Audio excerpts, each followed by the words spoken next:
சாம்பிளிங்கில் செயல்படக்கூடாது. எங்கே தான் லஞ்சம் வாங்குறாங்க, 4 பேர் பிடிச்சி உள்ளே போட்டோம் அப்படி செயல்படக்கூடாது. லஞ்சம் கையை தொட்டு வாங்குகிற ஒருத்தனையும் பிடிச்சி உள்ளே போடணும், ஒருத்தனையும் சஸ்பெண்ட் பண்ணணும். அதேமாதிரி ஊழல் பண்ண ஒவ்வொரு அரசியல்வாதியும் பிடிச்சி உள்ளே போடணும். சும்மா சாம்பிளுக்கு ஒரு 100 ஒரு 50 அரசியல்வாதிங்க தப்பு பண்ணிட்டாங்க, அதில் 2 பேர் அரெஸ்ட் பண்ணிட்டோம் அப்படிங்கிறது வந்து அது அந்த மாதிரி ஒரு பொழப்பே இது குற்றம். இப்போ 100 கொலை நடக்குதுன்னா 2 கொலைகாரை பிடிச்சிட்டேன் அப்படியே சொல்கிறோம், 100 கொலைக்கும் அரெஸ்ட் பண்ணுறோம்ல. அப்போ ஒரு கொலைங்கிறது ஒரு உயிர் போகிறது, அவ்வளோதான். அது ஒன்றும் பெரிய விஷயம். லஞ்சம் இருக்குல்ல, ஒரு நாட்டையே வீணாக்குறது. ஊழல் இருக்குல்ல, ஒரு டோட்டல் சமுதாயத்தை காலி பண்ணுறது. புரியுதுங்களா? மிக பெருங்குற்றம்.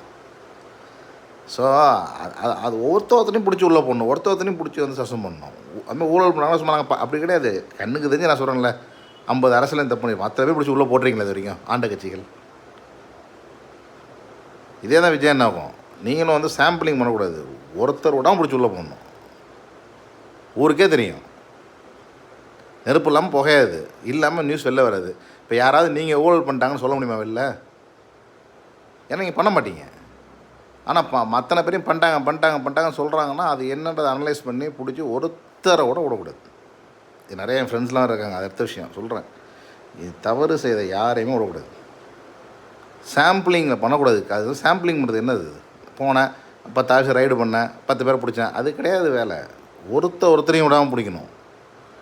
அந்த அளவுக்கு தான் வந்து லஞ்ச ஒழிப்புத்துறையும் செயல்படணும். அந்த அளவுக்கு தான் வந்து அரசாங்கம் அவங்கள வந்து முடுக்கி விடணும். செய்வார், அண்ணன் செய்வார், அந்த நம்பிக்கை இருக்குது. பார்க்கலாம்.